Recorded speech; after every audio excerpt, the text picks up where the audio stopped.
نحمدہ ونصلی علی رسولہ الکریم اما بعد اعوذ باللہ من الشیطان الرجیم بسم اللہ الرحمن الرحیم۔ سلسلہ سیرت صحابیات میں سے پہلے ہم نے نبی کریم صلی اللہ علیہ وسلم کی بنات مبارکہ کا سلسلہ مکمل کیے ہے۔ اب ہم امہات المومنین اہل بیت نبی صلی اللہ علیہ وسلم کا سلسلہ ہم بیان کریں گے۔ امہات المومنین ان کو کہا جاتا ہے مومنوں کی مائیں۔ نبی علیہ السلام کی جتنی زوجہ مبارکہ ہیں وہ تمام مومنوں کی مائیں ہیں۔ آپ علیہ السلام روحانی والد ہیں تو وہ ہماری تمام مائیں ہیں، اور آپ علیہ السلام کے بعد ان کے ساتھ نکاح بھی جائز نہیں تھا۔ اسی سلسلے میں بھی امہات المومنین مومنوں کی مائیں کہا گیا ہے۔ آج ہم سیدہ خدیجۃ الکبریٰ رضی اللہ تعالی عنہ ام المومنین کے سلسلے میں یہ سلسلہ نوٹ کروا رہے ہیں آپ کو۔ نام نامی اسم گرامی خدیجہ ام ہند کنیت اور طاہرہ لقب ہے۔ نام خدیجہ ام ہند کنیت ہے، یہ لڑکا ہے، ہند لڑکے کا نام ہے جو حضرت خدیجۃ الکبریٰ رضی اللہ تعالی عنہ کا بیٹا تھا۔ حضرت خدیجہ کے والد خویلد بن اسد ایک کامیاب تاجر تھے، اور نہ صرف اپنے قبیلے میں بڑی باعظمت شخصیت کے مالک تھے، بلکہ اپنی خوش معاملگی اور دیانتداری کی بدولت تمام قریش میں بے حد ہر دل عزیز اور محترم تھے۔ حضرت خدیجۃ الکبریٰ رضی اللہ تعالی عنہ عام الفیل سے 15 سال قبل سن 555 عیسوی میں پیدا ہوئیں۔ بچپن ہی سے نہایت نیک شریف طبع تھیں۔ جب سن شعور کو پہنچی تو ان کے والد نے ان کی شادی ابو ہالہ بن نباش زرارہ تمیمی سے ہوئی۔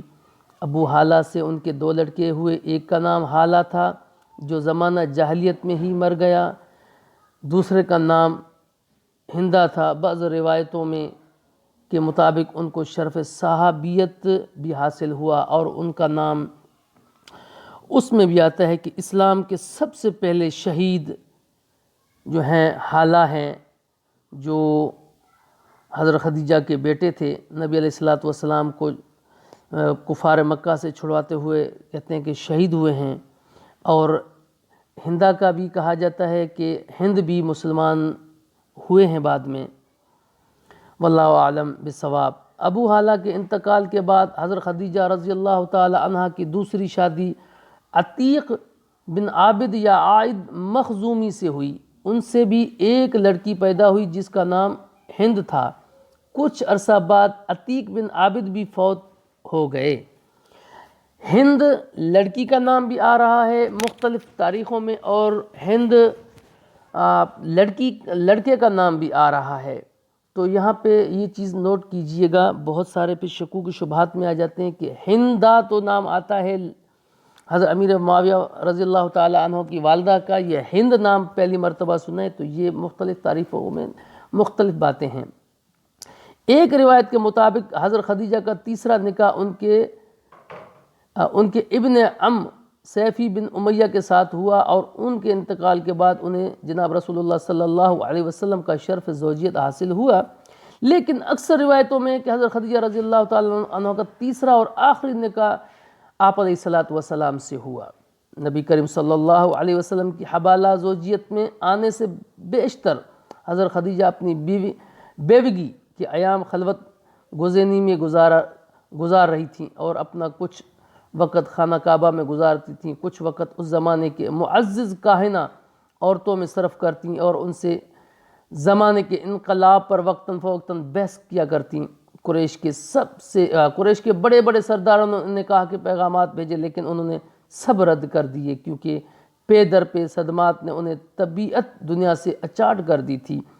ادھر ان کے والد ضعیف پیروی کی وجہ سے اپنی وسیع تجارت کے انتظام سے عاجز آ گئے۔ نرینہ اولاد کے اولاد کوئی زندہ نہ تھی، تمام کام اپنے ذہین اور عاقلہ بیٹی کے سپرد کر کے خود کو گوشہ نشین ہو گئے، اور کچھ عرصے بعد ان کا انتقال ہو گیا۔ حضرت خدیجہ رضی اللہ تعالیٰ عنہ نے تمام کاروبار تجارت نہایت حسن طریقے سے جاری رکھا۔ اس وقت ان کی تجارت ایک طرف شام میں پھیلی ہوئی تھی اور دوسری طرف اطراف یمن میں، اور وسیع کاروبار کو چلانے کے لیے انہوں نے ایک بڑا عملہ رکھا ہوا تھا جو معتد عرب، یہودی اور عیسائی ملازموں اور غلاموں پر مشتمل تھا۔ حسن تدبیر اور دیانتداری کی بدولت ان کی تجارت روز بروز ترقی کر رہی تھی، اور اب ان کی نظریں ایک ایسے شخص کی متلاشی تھیں جو حد قابل ذہین اور دیانتدار ہو، تاکہ وہ اپنے تمام ملازموں کو اس کے سرکردگی میں تجارت قافلوں کے ساتھ بھیجا کریں۔ یہ زمانہ تھا جب سرور کائنات صلی اللہ علیہ وسلم کی پاکیزہ اخلاق اور صفات کا چرچا مکہ کے گھر گھر میں پھیل چکا تھا۔ اس وقت حضور صلی اللہ علیہ وسلم کا انوفا شباب تھا، اور آپ علیہ السلام ساری قوم میں امین کے لقب سے یاد کیے جاتے تھے۔ یہ ناممکن تھا کہ خدیجہ رضی اللہ تعالی عنہا کے کانوں تک اس مقدس ہستی کے اوصاف کی بھنک نہ پڑتی۔ ان کو اپنی تجارت کی نگرانی کے لیے ایسا ہی ہمہ صفت موصوف شخص کی تلاش تھی۔ انہوں نے حضور علیہ السلام کو پیغام بھیجا کہ اگر آپ میرا سامان تجارت شام لے جایا کریں تو دوسرے لوگوں سے 2 چند معاوضہ آپ کو دیا کروں گی۔ حضور صلی اللہ علیہ وسلم ان دنوں اپنے چچا کی سرپرستی میں تھے۔ انہیں وقتاً خدیجہ کی تجارت کا حال معلوم ہوتا رہتا تھا۔ آپ علیہ السلام نے حضرت خدیجہ کا پیغام منظور فرمایا اور اشیاء تجارت لے کر عازم بصرہ ہوئے۔ چلتے وقت حضرت خدیجہ نے اپنا غلام خاص میسرہ بھی آپ علیہ السلام کے ساتھ کر دیا اور اس سے تاکید کی اثناء سفر میں حضور علیہ السلام کو کوئی تکلیف نہ ہونے پائے۔ اللہ اکبر۔ حضور علیہ السلام کی دیانتداری اور سلیقہ شعاری کے بدولت تمام سامان تجارت دگنے منافع پر فروخت ہو گیا۔ سبحان اللہ و بحمدہ سبحان اللہ العظیم۔ دوران سفر میں سردار قافلہ یعنی سرور کائنات صلی اللہ علیہ وسلم نے اپنے ہمراہوں کے ساتھ اتنا اچھا سلوک کیا کہ ہر ایک حضور علیہ السلام کا مداح بلکہ جانثار بن گیا۔ جب قافلہ مکہ واپس آیا اور خدیجہ رضی اللہ تعالیٰ عنہ کو میسرہ کی زبانی سفر کے حالات اور منافق کی تفصیلات معلوم ہوئیں تو وہ بے حد متاثر ہوئیں اور اپنے خادمہ یا سہیلی نفیسہ کے معرفت حضور علیہ السلام کو نکاح کا پیغام بھیج دیا۔ حضور علیہ السلام کا ایما پا کر وہ خدیجہ کے چچا عمر بن اسود کو بلا لیں۔ اس وقت وہی ان کی سرپرست تھے۔ دوسری طرف حضور علیہ السلام نے اپنے چچا ابو طالب اور دوسرے اکابر خاندان کے ساتھ حضرت خدیجہ کے مقام پر تشریف لے گئے۔ جناب ابو طالب نے نکاح کا خطبہ پڑھا، 500 درہم طلائی مہر قرار پایا۔ اس وقت حضور علیہ السلام کی عمر مبارکہ 25 سال اور حضرت خدیجہ الکبریٰ کی عمر 40 سال تھی۔ انشاءاللہ اگلی قسط میں باقی۔ السلام علیکم ورحمۃ اللہ وبرکاتہ۔